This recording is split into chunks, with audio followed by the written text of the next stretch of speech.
Hey guys, it's Callum from the Double Joe here, and today I will be talking about the Ragnarok trailer this week on Geek Street. So, I watched the trailer and I am so hyped for this video, guys. For this video and this movie, guys. I just think it's going to be fantastic. Thor looks really good, the Hulk looks... Oh, glad they're using Planet Hulk for this, like the blending Planet Hulk with the Ragnarok storylines. It's hard to stress how happy I am with this trailer. I just think it's going to be really phenomenal, and Kate Blanchett as bloody Hela, oh, she's really good as well. She's just really good. And right, let's get organised, guys. What do I like about the trailer? The cast looks fantastic. We've got Thor, we've got Hulk, we've got Hela, we've got Loki, we've got the Grandmaster, and we've got Valkyrie, guys. What more could you ask for in a Thor movie? I mean, Thor has never been my favourite character, but his supporting cast has always been good in both the movies and the comics, and that's what's made his comics readable. It's why I was never a fan of the Odinson comics, and also why I've not really been a fan of the Lady Thor comics either, because none of them, it's basically taking those two elements which make Thor comics good and separating them. Whereas now I got an awesome we got an awesome trailer where it's got both of those elements combined, like we had in the first film, and like in the Dark World to a somewhat lesser degree. Well, actually, saying that, I actually think they did quite well with that in the Dark World as well. They, like, with the Dark Elves and with Loki and with the... Oh, I'm sorry, guys. It's hard to keep organised when I'm just really hyped. I'm really glad. I just really wanted to talk about it with you guys. That's what else do I like? I like that they're staying pretty faithful to the comics while still being original. Like, they've taken the elements that they've taken from the comics, they've stayed faithful to in terms of character designs and story elements, but they've taken those story elements and meshed them together and made something new, and I think that really makes for a very good film. I'm not sure what they're going to be doing with Mjolnir past this point. It might be broken for good.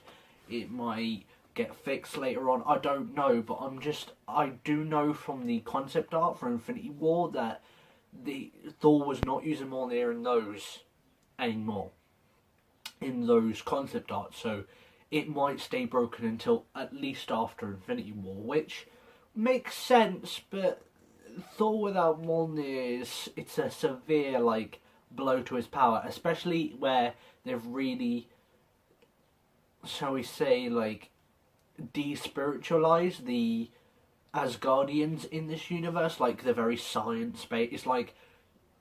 It's super science which resembles magic, which, even though they have hinted at them actually using magic like they do on Earth, but the major Thor in the comics is almost entirely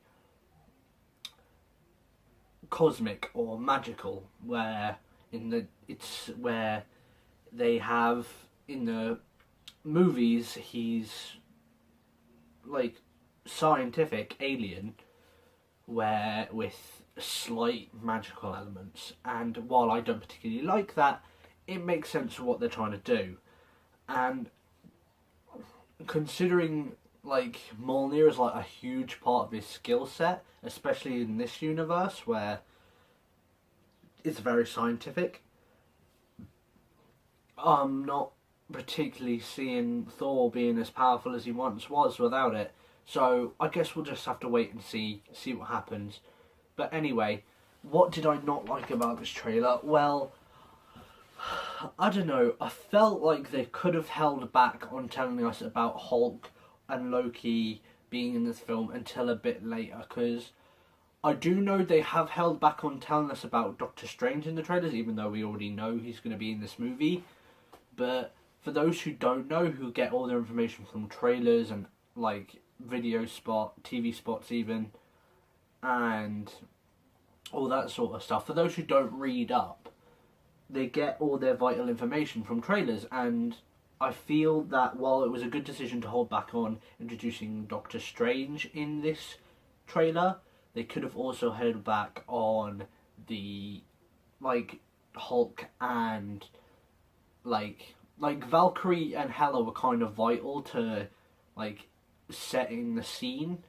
So it's understandable they're in there, but they could have held back on having like the Hulk and Loki in it, because there was no need to really reveal them, at least until a later trailer, because it just felt like it gave away a bit too much. Not so much of the plot, because the plot's still pretty vague at this point, and plus it's pretty vague as it terms to details, but like the general background is pretty self-explanatory. It's Ragnarok, it's the end of Asgard, and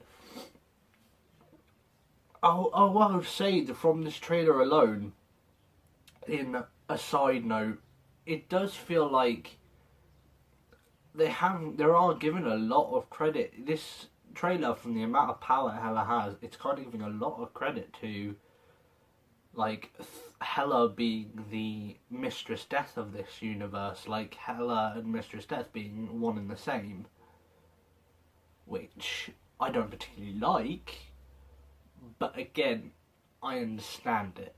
So yeah, I think this, with the amount of power that she has and the way they're displaying this character, it does give credit to it. Anyway, that's really all I've got to say on the matter. I think it was a fantastic trailer, but it was a little bit out of my... I felt it was good, but it revealed slightly too much, and of the characters anyway, and it just, like, it gave credence to a popular fan theory, though there is still evidence to suggest that she won't be that way, but who knows. Anyway, that's all I've got to really say on the matter. Thanks for watching. This has been Geek Street. I've been Cameron from the Double Duo, and until next time guys, please like and subscribe, and I'll see you later. And on a final note, I will say that I'm going to be back and forth between different locations with these videos for a while, until I actually do manage to get some space of my own. I'm sleeping on the sofa at my mum's place at the moment, and until I actually get a room to sleep in, which may not be for a couple of months, I'm going to be in whatever space I can find to make these videos, but I will still make the videos. Okay, thank you guys.